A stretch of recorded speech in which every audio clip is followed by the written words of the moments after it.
rank my purchases in 2023. What else to do? Yep, that's right. Instead of a usual top 10 best, top 10 worst, I decided I would just do a ranking video, because the main thing is, apart from one or two mild flaws and maybe personal opinion getting in the way, there isn't a single figure this year that I've actively despised owning. And I figure what better way to sort of reflect that than to just talk about each one. Now, these are not reviews. Probably expect some sort of review on it within the next year or so, possibly as a short. Maybe the under 60 seconds reviews will come back. Who knows? Who fucking cares? Let's just get the fuck on. So I started off the bottom of the list. We've got Studio Series Gamer Edition Megatron. Now, why is this guy at the bottom of the list? Probably because he was so disappointing. I've already done a review detailing my issues with it, but ultimately I'd say it boils down to the questionable design choices and the questionable approach to Studio Series Gamer Edition after Optimus. This guy I just found to be very lackluster, between a base that he can't hold properly, limited articulation, those stupid struts on the back of the leg, a head that feels disproportionate to what the rest of the robot mode is, and a tank mode that does nothing. Basically, he's earned his place as the bottom of the list. On the upside, I found something to do with his fusion cannon, and now the rest of him can fester away in a corner. As someone who's only a couple of years older than this figure when it first came out, Retrax was always going to be somewhere at that bottom of the list, because I remember the 90s and the early 2000s and just how up it got. Like, the only reason this guy isn't at the bottom is because he isn't a massive disappointment like that Megatron was. This guy's just fucking dumb, but I kind of love it for that reason. It kind of makes him endearing almost. I say almost. This isn't a good figure. I bought it for a $5. I'm keeping it as a joke. And I think that's probably all that can really be said about Retrax in any meaningful way. I feel like Legacy Bombshell suffers from the same problem that the Doctor Who 60th did, in that I expected more, and I'm being a whiny piss baby, even though what we got was fine. Where Shrapnel came out and I just instantly fell in love with him, and where Kickbacks come out and has begun to grow on me like a yeast infection in all these months, this guy just doesn't seem to be taking that same spot. I don't know if it's some of the inconsistencies, I don't know if it's because Bombshell was always one of my favourites and they just seem to have done him dirty compared to the other two. I don't know, but I can't think of anyone better suited towards being in the bottom 10 than this guy, and I don't know what the problem is. The problem's me, but we're not going to talk about that. Oh, Crosshairs, my poor trench-coated boy. What are we going to do with you? So people always said that the Crosshairs design was going to be really difficult to translate into a toy, and I always thought the Age of Extinction Last Night ones did a fairly good job with it. But imagine my shock when we got the Studio Series one, and he's just not up to scratch. Like, I'm not going to go replacing him because I like with Studio Series you get the consistency across all the designs, but he's one that was just hurt in the grand scheme of things. Like, the car mode is very nice. This robot mode is so hampered. And I get it, it's difficult, they've got stuff they have to work with it, but at the same time, it brings up the old argument of ILM design versus toy design and how are you going to mesh those two together. But I'm still hoping we get more Last Night and Age of Extinction figures. And by Age of Extinction, I mean give me more fucking Dinobots, Joe Hasbro. Is it just me, or does this guy happen to be the weakest of the modern pretenders that we've received? Like, you've got Bludgeon, you've got Metalhawk, you've got the other ones, whoever they are, I can't remember the name. And they were all sound and fun. And then this guy came out and he's just so below average, and I can't explain what it is. But compared to the others, he just doesn't hold a candle to the same flame as those. Like, I can't complain too much for what he is, but it just begs the question, why the f*** did some scumbag steal over 500 of these from In Demand, you f***ing creature with no taste? I feel like I'm the only person in the community on planet Earth who doesn't like this Orion packs. Like, I just wanted it for the 2-pack for Alpha Trion, because that Titan's Return one was showing its age like your fucking granddad in the care home. But this one just, it does not hit for me. I see everyone complaining about that one that came in the 2-pack, the IDW 2-pack. Honestly, if you're one of those people, please hit me up on Discord. Server link below, we're currently undergoing revamps, feel free to come and join us. Because I really do not like this design. It's just a bit shit, to be honest. Kingdom Core Hot Rod is a very middle-of-the-road kind of figure. Like, this mold feels better suited to some generic character you don't really care about. And I know there's probably at least one G1er in the audience saying, I don't care about him, he got Optimus killed. Okay, cool, good for you. But for everyone else, I just feel like if this was attached to a Sideswipe, then this probably wouldn't have been a stick out in my mind. But considering in that same year we got Commander Rodimus, and we got the SS86 Hot Rod, this guy just feels like a downgrade. I get these are little desk bots, and they do a job, but I'm talking about these objectively, and he's just a bit underwhelming. Sorry to disappoint. Wolfang, or as I keep calling him, Wolfgang, because I'm apparently fucking dyslexic and no one ever told me. He's such an odd figure. Very much a product of his time, like the other vintage reissues. I can't really compare him to modern figures, but talking about it as a figure, his wolf mode is whatever. Got that kind of uncanny Beast Wars vibe, but then you get to his robot mode and it's just, what is this? Part of him becomes a shield, the other half becomes a gun. He has crossbow bolts that you store through the body, and he's got this weird mask gimmick that just literally takes away half of his face. And you're just left asking the question, what am I looking at? A revisited Legacy, I probably wouldn't mind too much. I wouldn't be amiss to that. That could probably be quite interesting. Shattered Glass Flamewar, or as I'm going to call her, Shattered Glass RC, because fuck off, is fine. Here's the thing, I shit all over that Legacy RC mold, yeah, every respective mold I've bought from it.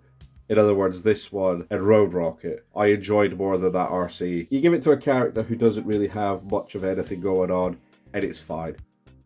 I already did a review of this guy and I don't really remember what I said in it because I chat a lot of shit a lot of the time, most of the time, all the time. I just think this Megatron's really underwhelming. This one seems to echo some of the Voyager mold, like where the other ones feel like a scale down to a degree. This one just feels, I don't know. Tank Megatron isn't always a success and I wish they could find a consistent way to approach it. You know, like Armada Megatron. Oh boy, okay, I imagine this is where it's going to start getting a bit controversial. So, the trouble with releasing Studio Series figures in the same year as the movie is you start getting issues with concept art, accuracy, and all that sort of stuff. And then you actually get to the figure and there's just a lot lacking with it. Like, I don't want to talk it too much because it's fine for what it is, but sometimes it just isn't. Like, the fact in the movie he comes with a gun. And a lot of the times in the trailer we saw him use their gun, but they only give us a mace. I'm not going to sit here and decry that my childhood's been ruined because this figure came out this year and I'm nearly 30 years old. I think the fact that this was our sort of first taste at what was to come for Rise of the Beast, while it thankfully got better, was very underwhelming. At least they fixed his base though. Oh yeah, I forgot to mention I recorded these out of order. Now I'm sick as fuck, bro. Like, just the fucking sickest. Kingdom Snot Dragon's sole purpose is to fulfill a quota. He's an okay repaint of an okay figure, and it's a core class figure. There isn't really too much you should expect from a figure of this level. Why did I buy him? I think I just was in a mood to buy repaints of fossilizers, and then they did the Wreckers ones, and I said, oh, I guess I'm out of that phase then. He's whatever. He's inconsequential in nearly every collection, I imagine. Although I have a funny feeling there is at least one super Dracodon fan who's watching this video, and for you, I say, too bad, bro. My opinion of this figure has not changed a bit from the day I put him on the back of Menassor's leg, put Menasor on the shelf and forgot about him. I still think of the Stunticons he's easily the weakest one, and yeah, I'm just not appreciative of how the roof has now got a broken bit on it that I'm waiting to go sooner or later. I've kind of let some of my gripes with it go and forgotten about them just because that's where he lives, around the back of Menasor, but I still think he was probably the weakest part of that team. They can't all be winners like Dragstrip. I made a community post when I got Mirage and Primal from Rise of the Beast where I called Mirage tragic. Even now, 2 months down the line, I'm still thinking he's tragic. And when I say that, I don't mean in the sense of, whoa, what a loser. I mean, like, it's an interesting design and they've actually got the Porsche license, but unfortunately the two just didn't come together to form a cohesive, fun experience. He's a good figure for what it's worth, but there's loads of just design choices that I'm willing to bet were hampered by the fact of we got the Porsche license. And I think that's a shame. But at the same time, he could have been better. Good or not, he could have been better. I feel like the main thing to say about Medics is the crankcase mold, the skids mold, and the crankcase version. I don't know, they just never quite hit the beats that you would expect them to. I like the crankcase one more than the original skids one. Medics is just one of these where I'm like, he's fine. I cannot complain about him for what he is. He's just a repaint of a nothing character who existed in a comic somewhere, and he's good for filling out the role of just shelf fodder. Plus also the absolutely unnecessary amount of weapons that this guy came with. Can't fault it. I'm not ungrateful. I'm just an arsehole.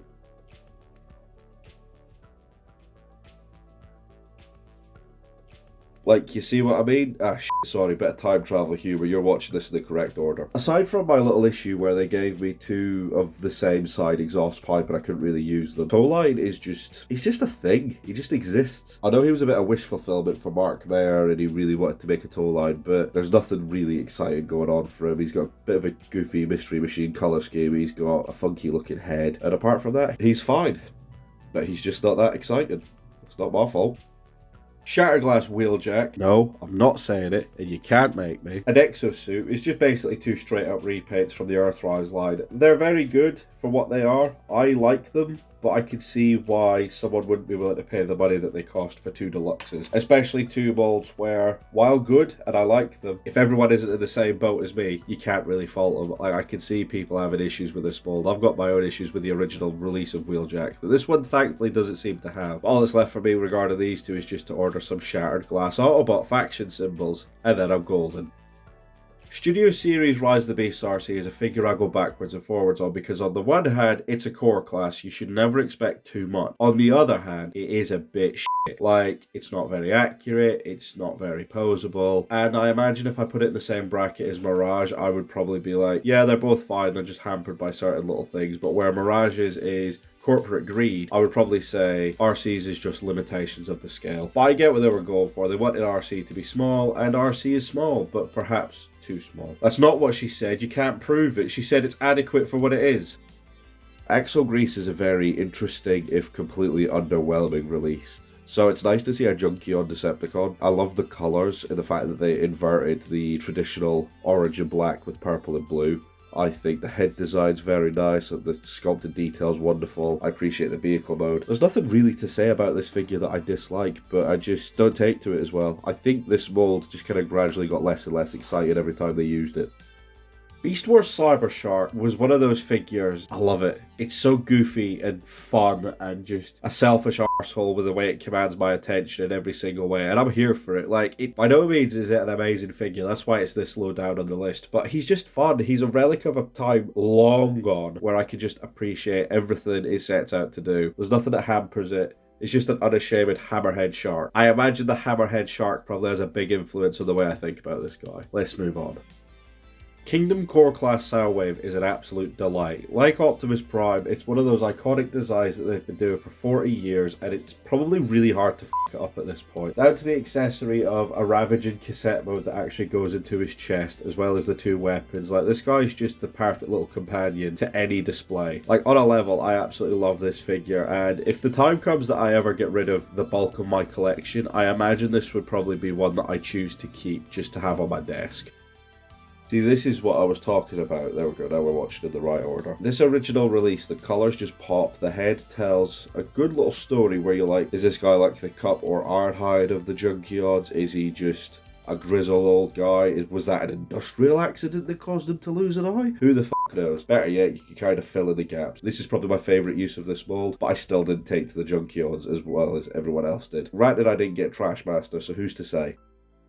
The Kingdom Core Class Optimus is just divine. Like, I absolutely love having this miniature take and this return to sort of Legend Scout class scale with modern engineering design. I don't know what the fuck I'm talking about. This guy just does everything you want it to, ticks all the boxes. The truck mode I think looks a little wonky, but given the size and scale, I can forgive it. I can allow it. My only thing against this figure is that they decided to come out with that version of Pulse with a trailer and Bumblebee, and I'm furious because I would have bought that instead.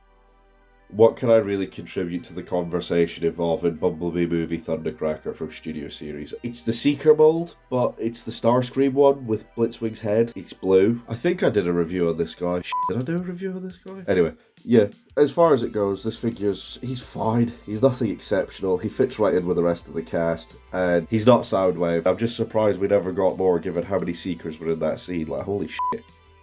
Legacy Leo Convoy, or Leo Prime, or Leo DiCaprio, whatever you want to call him. I'm not going to lie, I frequently forget this figure exists, and I say this after nearly picking up the Shadow Convoy, the black repaint the other day. I decided I'm not going to bother because I like how he looks on the shelf, and he looks stunning. I love how he looks. I just forget about him a lot. I just look at him and he's nice, but he's forgettable. And I'm sure there's probably some Japanese Beast Wars fans that are screaming at me in the comments for saying he's forgettable. Sorry.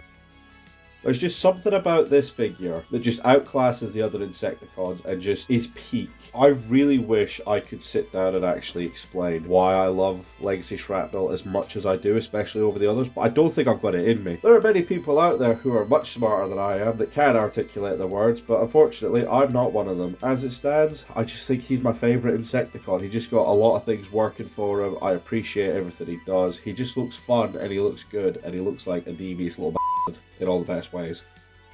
Yep, the Earthrise Seeker mold still exists, and it's still mid as f***. But Cloud Cover is a nice addition to that. To have Cloud Cover is quite a nice addition. He goes well with the others, which was the main reason I collected him. There's nothing else I can say about this mold. It is what it is. It's a fucking upscale mold from nearly 20 years ago at this point. It is what it is, or it isn't. Your choice. But that's why he's in the middle of the list, am I right?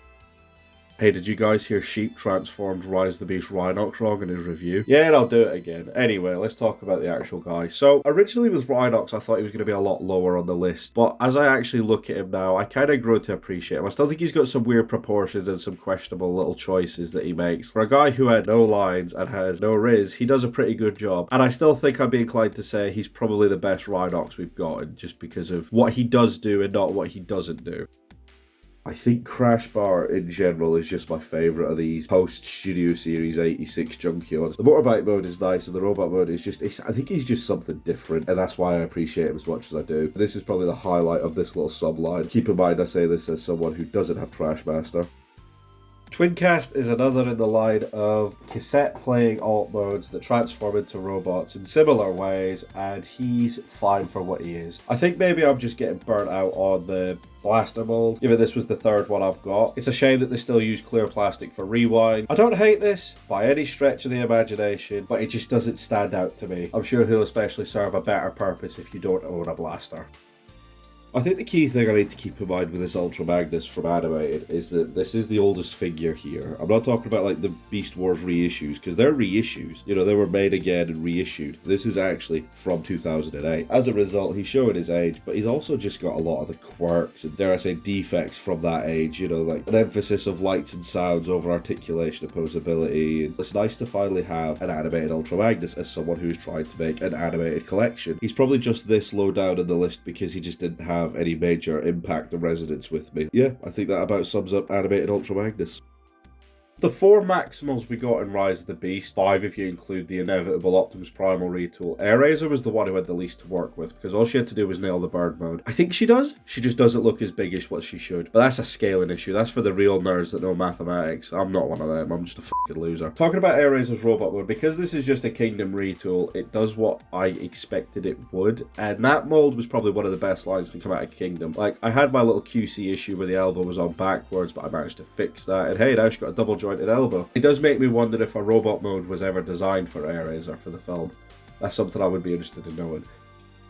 Oh, Minerva, the first ever figure I gave away. There isn't much to say about this mold, really. It worked for Alita, it works for her, it works for Strong Arm. I just don't mind this mold, and in this colour scheme with this head representing a character from some obscure show that I'm never going to watch, overall this figure is fine. Nothing stand out, nothing amazing. The shoulders are a bit annoying, but that's whatever. And yeah, just a nice little figure to have. Looks great with any other Japanese G1 stuff, you know, like Galaxy Shuttle, or Diatlas, or Victory Saber. Like Beachcomber, who's still to come up, Brawn is kind of that weird sweet spot where, like, overall there's nothing really to complain about him, but there's more stuff I didn't like about Brawn than I did about Beachcomber. So with Brawn, I find the main thing is that head's unnecessarily tight with very little clearance, and I really don't like that chest transformation where it swivels around really fucking tight with actual silver paint that just f***s me up one too many times. I'm not a fan, but he's sound. There's no real major fault with him, just a couple of little design choices where I'm like, I'd rather you done something else, but I'm not a designer, so I don't know what they could have done. Magnificus is just a Gen Selects black repaint of Perceptor, SS86 Perceptor, and that's perfectly acceptable. That's fine. I cannot fault that in any way. It's just unremarkable. Like, of all the black repaints that this franchise loves to churn out, he's the least dynamic, the least interesting, and I'm half tempted just to put a shattered glass Autobot symbol on him and call it a day.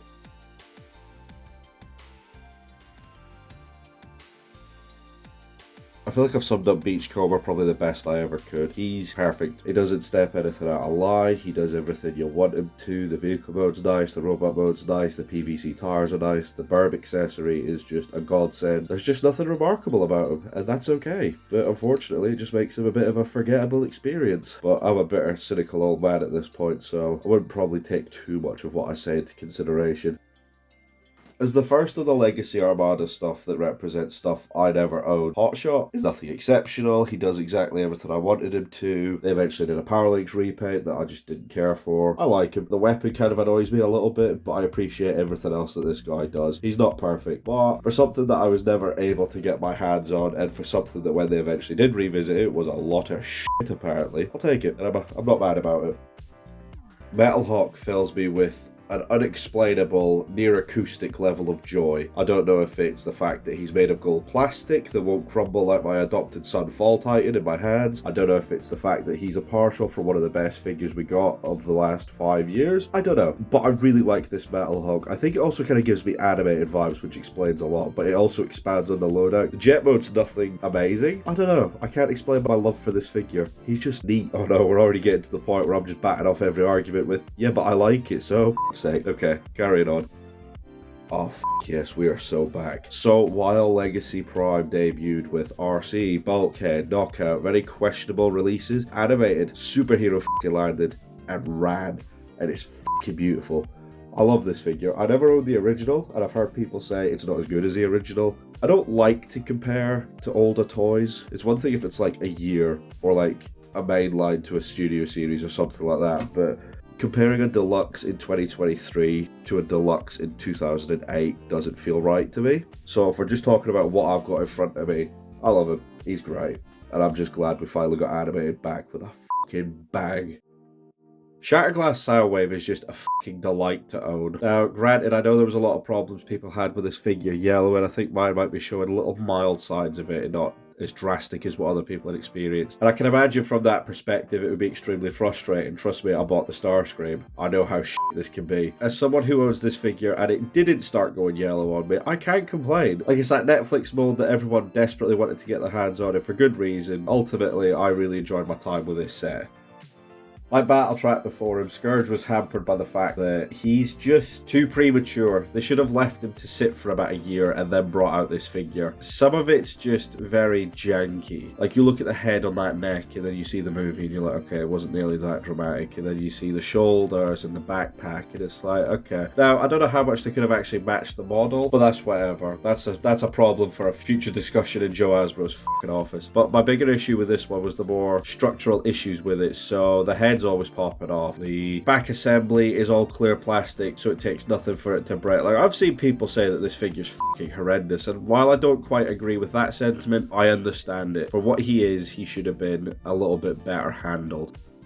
Armada Starscream, yeah! But this is it. I'm not going to sit here and talk shit about this too much because I just don't think it's worth it. But I can see why people have their reservations about this figure. I can see why people think it's underwhelming. I can see why people think it's a bit lame. Like, personally, I just love finally being able to own a Starscream. I missed out on Thrilling 30 and it was a deluxe anyway, and I never owned the original. I love this character and I love this design, so to finally own one in hand that I can put with my other Decepticons is just, I love it. There's just little quality decisions and little design choices that I'm like, why? He's not the worst figure you're ever going to buy. He's probably not the best. And in my opinion, he's definitely not the best post-Armada figure we've gotten. Yeah, I think that made sense.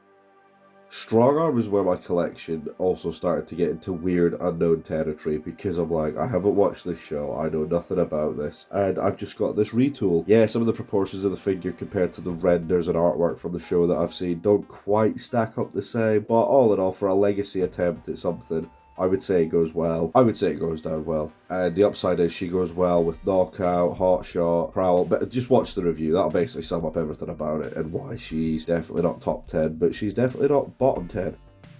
As soon as I saw that they decided to make a Legacy Crasher, I decided I needed to have it. Unfortunately, she never saw any major release over here, so once again in the comments, can I get a thank you, Dr. Lockdown, you fucking legend. This is using the Kingdom Mirage mold, and this is my first exposure to it. I see the problems and gripes everyone raised about that figure, but I don't really care. After owning that original and it was beginning to show its age, I thought it's time for me to get a new one. And this one coming along does the job perfectly. If you're able to get one for a reasonable price, why the fuck not?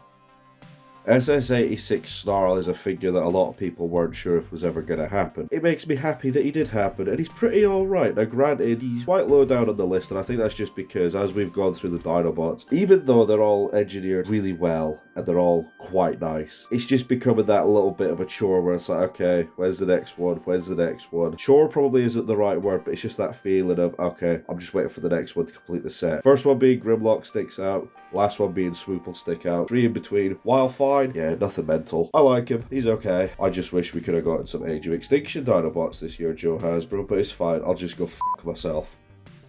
For the fuss I kicked up over getting a Siege Astro Train, to finally have it in hand, I'm just kind of like, he's fine. I own Galaxy Shuttle, and I got Blitzwing, who is his sort of companion. But overall, like with Astro Train, I don't know. He just didn't strike the same chord with me. Maybe it's because it's one of those where I overhyped getting him, and it just didn't live up. He's a good figure.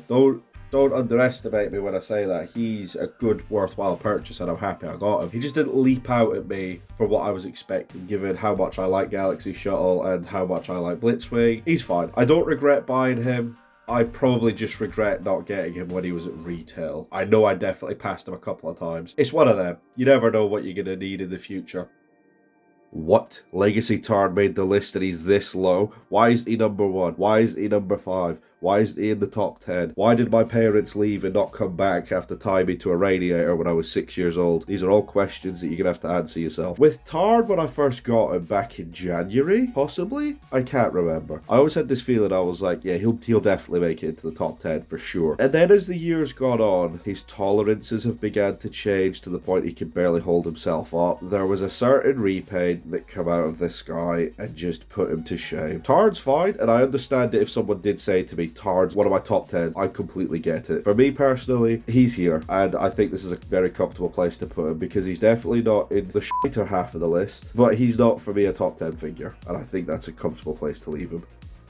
So like I said, I bought that blasted 2-pack just for Alpha Trion because this one is so much superior to the Titan's Return one. Yeah, that one could become a line, but who gives a f***? Using the Scourge mold for this guy was a very surprising and very suitable choice. My only gripe is, does that mean that's why we didn't get a Voyager DevCon from Scourge? Because that's what I really wanted. It's on the level. Like, I like what this Alpha Trion does. Yeah, he's not perfect. He's got little design flaws here and there, but for what this set was to give us this rather definitive Alpha Trion, I love it. It's great. He looks good with your 2019 onwards collection. He fits right in, and I like it. He's not a figure I'm going to sing to the high heavens about, but he does what he sets out to do, and he does it well. One of my last purchases that I've included on this list, Studio Series Rise of the Beast Optimus Primal. And I don't know if I'm just talking about him too soon after getting him, but I was quite surprised with how much I like this guy. Yeah, the Gorilla Mode's a little bit janky, but with these Optimus Primals, when is it not? But I will give massive props to that head design. Holy fuck. That head design is just beautiful. Talking about him in robot mode, he looks very good. My only main complaints about the robot mode are literally just, why use the unmouth plated head when we only saw it for, what, a couple of seconds? And I wish they kept that original second shade of plastic that was a little bit darker. I think he's pretty solid. Of course, he's not the best. That's obviously Nacelle. Anyone who doesn't know this mold has been living under a rock, and anyone who didn't hear about Nacelle's little shenanigans earlier this year has also been living under a rock. Straight to the point, Nacelle's just a red, white and blue repaint of the Siege Seeker mold. It's a fabulous mold. It still wears itself quite well. It does everything it sets out to do. It looks good, it poses well, it feels nice. Like, I'm interested in doing a Seeker ranked video of the versions of this mold that I own, because putting them on his own, you can put him anywhere on this list really, and I'd understand, apart from maybe worst. I can't hate on this figure at all. I just like what it is, and it's just nice to get obscure bits of TF lore fully realised. It's just a shame how we managed to somehow get a nacelle before a fucking sunstorm. Needlenose is a figure who has no right being this good. Alright, I'll go again. Needlenose as a figure surprised me, and I think he surprised quite a few people, because as far as a deluxe no-name figure who they were trying for fucking years to put one out of, and it never went anywhere, he's phenomenal. Yeah, his packing accessories are a bit shit. The way that he goes from jet to robot with a fairly clean jet mode and pretty slick robot, I'm shocked. I'm shocked at how good this figure actually is. Like, I've got a lot of time for it. I love it a lot. It's a good deluxe. Granted, there aren't many bad deluxes out there that I would actively say are terrible. For what he is and how long it took them to actually just give up putting him in fucking polls and just put one out there into the world. He's so good. I'd say he's better than some of the other figures that came out in place of him in those polls. God, just talking about a toy and a design and the execution of it, I think Cheetor might be my favourite of the Rise of the Beast Maximals. It's just sound as fuck. Yeah, obviously he's got the limitations of he transforms into a cat, and that always poses problems for Transformers, because it either means the robot's fucked or the cat's fucked, and in this case, the cat is more fucked. But this robot mode, I love it. It's just a shame he didn't look more like this in the movie itself, but I'm talking about the figure. And if I'm talking about the figure, I like it a lot. I have this really weird feeling that Toxitron is just the peak of the laser Optimus mold. I can't explain why. Like, the original was whatever. Scourge is nice for what he is, and then we just get this toxic asshole in all of his glory, and he looks perfect. Like, all the flaws of the mold carry across. But I think this is that same repeated scenario I've spoke about, where when you give a mold like this to a background character, it stands out better on its own. I wasn't expecting a Toxitron, so imagine my glee when I finally got my hands on this one. He doesn't elevate my overall opinion on the base mold any more than Scourge did, but for what he is, I'm happy with him. I like him. He's nice. He's an oddity, a little trinket, a quirky boy, an absolute holy shit. Given we've gone, what, a 12-month window without any actual Bayverse figures outside of the core class Bumblebee mold, which fuck off. The last night Hot Rod was a breath of fresh air. I owned the original deluxe and it was not good, let me tell you that now. To anyone who's owned that figure, you know what I'm talking about. So to have one that's a more comprehensible take on this design, with actual articulation and his patented stop the time gun, it's just fantastic to actually have this translation. Like I say, 2 out of 3 Bayverse figures from Studio Series actually getting really good figures was nice. He's just a delight. He makes a great Hot Rod as well. Shadow Striker genuinely shocked me. So for what I expected to just be more hyped about the possibility of more RIDO1 stuff and, you know, just another fembot, but I feel like she's really got that kind of B-list personality to herself. This is a design I feel like could really be expanded upon as a character. Obviously the retool's coming, but on the whole, this figure, I can't fault it. It's not perfect, it's got its issues, yet I'm a lot more lenient with it. I don't know if that's because I don't want to be branded a sexist, or if I just genuinely think this is a nice figure and I'm not having a bad time with it.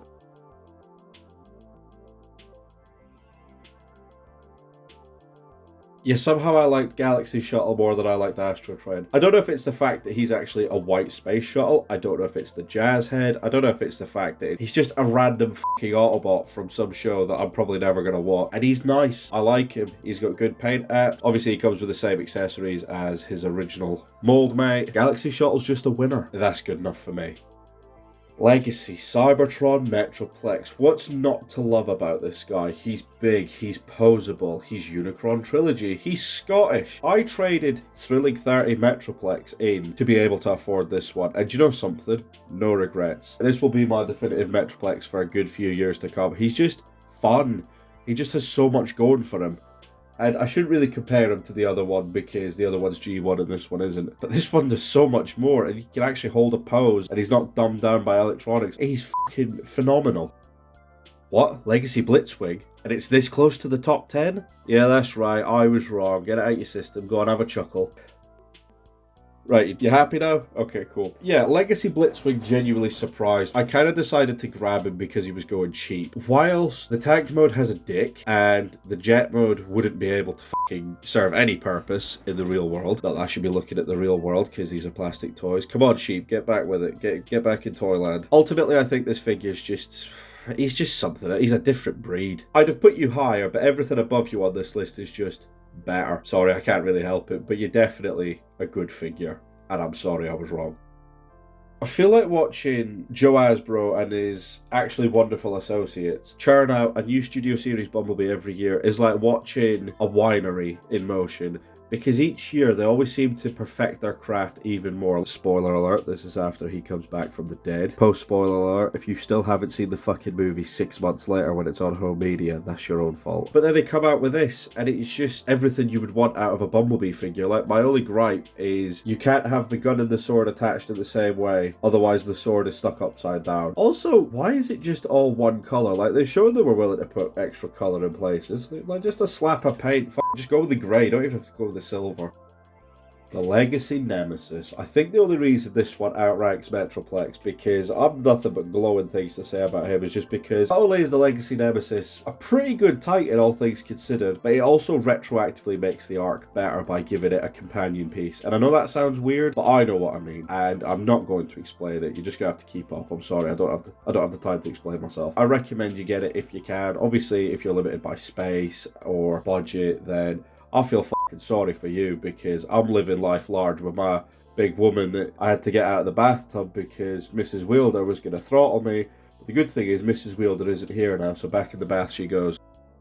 Armada Megatron is one of those iconic designs to me. The Armada designs always stuck out of my mind, so to see them getting new adaptations in this wonderful line is just perfect to me. I imagine this is what the G1ers feel when they finally got Siege and everything was great. Yeah, this guy isn't perfect. He's got little issues. Obviously, there's the long-running theme of no mini-cons for the Armada guys, really. There's the backwards shoulders that don't go backwards. I know what I mean. But just overall, this Megatron is just one of the highlights of my collection. God, he's just a fucking icon. I love him so much. As soon as I first got my hands on Studio Series The Fallen after having to import him from Europe, the first thing I thought was this guy's a top 10 candidate. Getting it straight out of the way, the vehicle mode is ass and redundant, but we never saw him transform, so I don't care. Skipping straight past that to the important shit, his robot mode. Fuck me, I just think he's absolutely divine. I love it so much. It does everything I wanted it to. It's finally a good Fallen toy. Apart from maybe the Hunt for the Decepticons one, I can't really make that case for any of them being genuinely nice. But this one puts the rest to shame. He's so good. He's big. He's got what you'd want of him. The face is removable. He just fits right in. Given that we're about to get Mohawk, and that'll be our first Bayverse figure since these guys, I'm happy that we left it on such a high note. Now let's just hope for Studio Series next year we get some really good shit. So, when I began writing this list, first of all, it was 71 figures, and that kind of annoyed me. But second of all, the differences between Skyquake and Dreadwing are so superficial to the point of to differentiate between them is completely meaningless. One has better paint apps, the other one has a nicer gun. That's literally all it boils down to. Having said that, this figure is when they hit their stride with the Prime releases, and it kind of surprises me that we haven't had any since. Like, these two are just great. They've got that perfect blend of G1 with G1 Skyquake inspiration, down to the combination with Legacy Needlenose. You thought you were going to see it, didn't you? Yeah, as soon as they were done this, they moved on. So if this is the last of the Prime figures they do, which I doubt, but if it is, I call it a success. And I love these two. Granted, my feelings are still the same. If they come out with a third repaint of this, and it probably isn't a dead one, probably won't buy it. But we'll see what happens. Opinions can change, just like I changed my underwear after a Taco Bell. Studio Series Rise of the Beast Optimus is one of those where everyone seems to be out to get one, and I understand why. Like I said in the review, he would have been an easy contender for probably best Optimus figure of the year if we hadn't gotten two other ones along the way, but as he stands just as a figure on his own, he does everything I want him to. He's a definitive improvement over the Bumblebee one, and it was nice to get some extra accessories with him, especially in the form of Rise of the Beast Optimus Primal. As a figure on his own, yeah, the truck mode's a bit janky, but how often am I going to display him in the truck mode realistically? On that level, robot mode, I can't complain. You know, other than the f***ing shoulders. F***ing Joe Hasbro, what is your problem? 2023 for Shattered Glass was a far more subdued year, with only really Grimlock and that 2-pack that I still haven't got my hands on. But imagine my surprise when I was compiling my list and I just thought this Grimlock deserved a top 10 spot. I can't really explain it. The mold itself is sound as anything, and this colour scheme is just gorgeous. Giving me more Autobots is perfect. That's exactly what I want. And this Grimlock, I love him. And I'll admit, surprisingly, he doesn't have any real structural flaws. You know, there's no mold degradation, so that's a big help.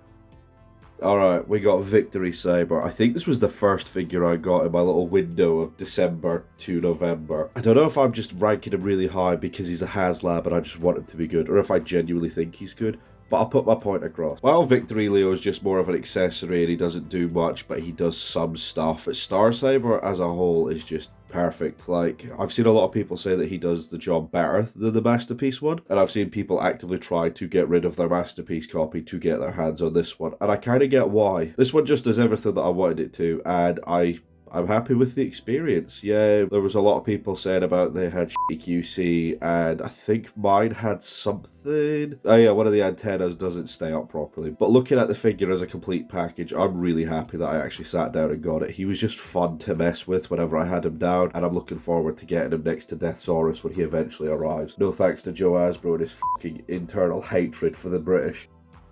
Nova Prime. So I know nothing of IDW, I know nothing of this character, I know really fuck all other than he cameoed at the end of Transformers Devastation. I also know that he's a massive space racist, and there's just something about, this is pure wish fulfillment having this kind of character, because he's got the gravitas of a Prime, he's got a good look to him, he uses this mold probably to its best, and that's it. It's just, this is where it starts coming down to, I can't defend my reasoning, I just really fucking like it, and I just think Nova Prime is one of my best purchases this year, and I'm glad to finally own an obscure bit of TF lore.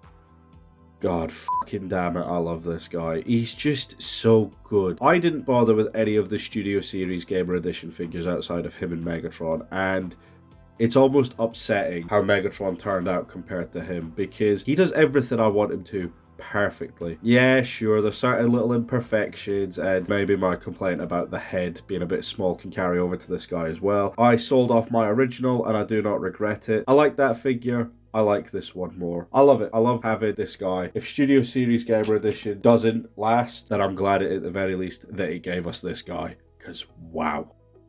Trust me, I'm as shocked as you are that he's as high up as the list as what he is, but I cannot sing his praises highly enough. Chef's kiss, he's fucking perfect. I love finally owning a bludgeon that you can actually do something with, and anyone who tries to tell me the Revenge of the Fallen one is better is looking through some very heavy prescription rose-tinted glasses. I suggest you take them off. Yes, there are issues people have with reusing the Tarn body and not really changing anything. Looking past that and looking at what we got in front of us, this is just a spooky Tarn with a skull head and Halloween colours. Now, overlooking my current phobia of skulls because they've rendered me fucking homeless, I can appreciate this in its entirety for what it is. Just phenomenal. I love it. And so, the number one spot, we have Legacy Commander Class Armada Optimus Prime. Go on, get it out your systems. The guy who said Naval Commander was his best purchase of 2022 has now said that Legacy Armada Optimus was his best of 2023. I'm not even going to try and hide it. For me, this is ultimate wish fulfillment. Good Armada figures have been on my wish list since I basically started this hobby, what, 16 years ago? Going on 17? Me, that made me feel old. That just aged me in a day. So to finally have an Armada Optimus from the main line, from the wonderful minds at Joe Hasbro, that just does everything I wanted to, is just, it's perfect. It's exactly what I wanted. I'm not getting emotional, like I said, I'm sick. My voice keeps fucking breaking. Like, as a kid who grew up with Armada, this is just the best. Is this figure objectively perfect? No, no figure is. But this one is probably as close as I could get to calling a figure perfect in every way. I don't have any reservations about it. I love just taking him down and messing with him. And he ticks an all-sweet box that a lot of collectors are probably chasing, which is nostalgic wish fulfillment. And that's all I could want of him. I loved him so much, I wanted to share the experience with someone else and gave one away. And as best as I could tell, that guy fucking loved it.